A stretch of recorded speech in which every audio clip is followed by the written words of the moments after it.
हरियाणा के करनाल में भगवान परशुराम को समर्पित एक महाकुंभ मनाया जा रहा है। तो वहीं आज के इस अद्भुत में हम भगवान परशुराम की जीवनी से जुड़ी कुछ कहानियां व मान्यताओं के बारे में जानेंगे।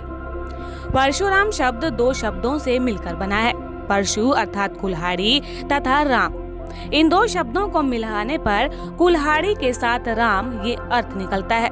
जैसे कि राम भगवान विष्णु के अवतार हैं, ठीक उसी प्रकार परशुराम भी विष्णु के अवतार हैं। इसलिए परशुराम को भी विष्णु जी तथा राम जी के समान शक्तिशाली माना जाता है। परशुराम के अनेक नाम हैं। इन्हें रामभद्र, भार्गव, भृगुपति, भृगुवंशी, जमगदय के नाम से भी जाना जाता है। परशुराम ऋषि जमदग्नि तथा रेणुका के पांचवें पुत्र थे। ऋषि जमदग्नि सप्त ऋषि में से एक ऋषि थे। परशुराम वीरता के साक्षात उदाहरण थे। हिंदू धर्म में परशुराम के बारे में ये मान्यता है कि वे त्रेता युग एवं द्वापर युग से अमर हैं। परशुराम की त्रेता युग के दौरान रामायण में तथा द्वापर युग के दौरान महाभारत में अहम भूमिका है। रामायण में सीता के स्वयंवर में भगवान राम के द्वारा शिव जी का पिनाक धनुष तोड़ने पर परशुराम सबसे अधिक क्रोधित हुए थे। ऐसी मान्यता है कि भगवान परशुराम भगवान विष्णु जी के छठे अवतार के रूप में पृथ्वी पर अवतारित हुए थे। परशुराम के जन्म एवं जन्म स्थान के पीछे कई मान्यताएं व अनसुलझे सवाल है।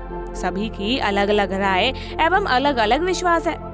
भार्गव परशुराम को हाइया राज्य, जो कि अब मध्य प्रदेश के महेश्वर नर्मदा नदी के किनारे बसा है, वहीं का तथा वहीं से परशुराम का जन्म भी माना जाता है।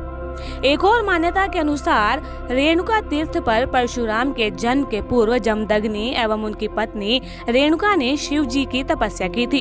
उनकी तपस्या से प्रसन्न होकर शिव जी ने वरदान दिया था और स्वयं विष्णु ने रेणुका के गर्भ से जमदग्नि के पांचवें पुत्र के रूप में इस धरती पर जन्म लिया।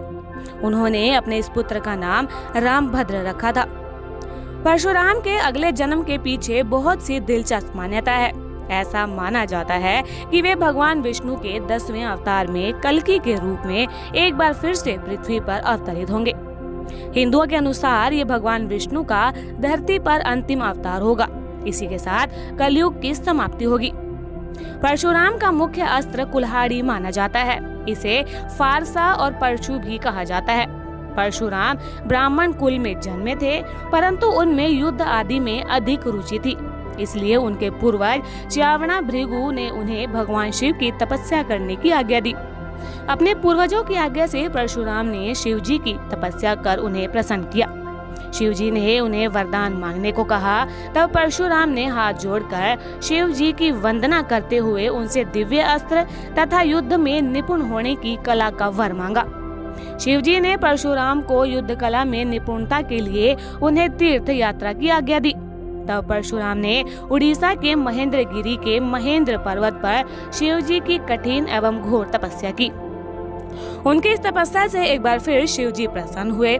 उन्होंने परशुराम को वरदान देते हुए कहा कि परशुराम का जन्म धरती के राक्षसों का नाश करने के लिए हुआ है। इसलिए भगवान शिव जी ने परशुराम को देवताओं के सभी शत्रु, दैत्य, राक्षस और दानवों को मारने में सक्षमता का वरदान दिया। परशुराम युद्ध कला में निपुण थे। हिंदू धर्म में विश्वास रखने वाले ज्ञानी और पंडित कहते हैं कि धरती पर रहने वालों में परशुराम और रावण के पुत्र इंद्रजीत को ही सबसे खतरनाक, अद्वितीय और शक्तिशाली अस्त्र ब्रह्मांड अस्त्र, वैष्णव अस्त्र तथा पशुपत अस्त्र प्राप्त थे। परशुराम शिव जी के उपासक थे। उन्होंने सबसे कठिन युद्ध कला कल्लरी पैतु की शिक्षा शिव जी से ही प्राप्त की थी। शिव जी की कृपा से उन्हें कई देवताओं के दिव्य अस्त्र और शस्त्र भी प्राप्त हुए थे। विजया उनका धनुष कमान था, जो उन्हें शिव जी ने ही प्रदान किया था।